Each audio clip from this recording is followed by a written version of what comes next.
stabilité. Moi je suis qu'à 2 mois et demi de grossesse, donc j'ai pas encore d'enfant. Mais je sors d'une information crèche organisée par la mairie de Montreuil, qui est pourtant déjà dans les pas trop pires mairies de France. On m'a dit qu'il y avait 1800 naissances à Montreuil par an. Et au début, je me disais 600 places, c'est pas mal, mais il n'y en a que 150 qui se libèrent par an. Mais on m'a dit que si c'était des jumeaux, s'il était handicapé ou s'il y avait une ordonnance du juge, mon dossier passait prioritairement.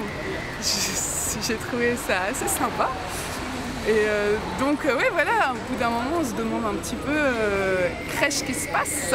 La crèche, c'est aussi être encadré par des professionnels, c'est rencontrer d'autres parents, etc. C'est tout un ensemble de choses qui peut faire que ça rassure pas mal de parents. Enfin, c'est dommage que chaque parent ne puisse pas choisir son mode de garde. Et puis moi j'ai la chance de pouvoir me payer une assistante maternelle, mais je crois pas que ce soit le cas de tout le monde. Ce qu'on souhaite, c'est un service public de la petite enfance. Aujourd'hui, il y a des structures municipales qui sont laissées aux mains de grands gestionnaires privés dont l'objectif est lucratif, c'est-à-dire que ce sont des structures à rentabilité sur le dos et de la petite enfance et des salariés qui travaillent comme des dingues pour participer à l'éducation de nos enfants. Donc on est venu demander à Madame Bertinotti quelles étaient les grandes lignes de ce quinquennat sur la question de la petite enfance. Nous, on a eu notre premier enfant. Nous avons écrit 18 lettres à 18 structures différentes à 3 mois de grossesse. Ensuite, on est allé s'inscrire en crèche municipale, il n'y avait pas de place.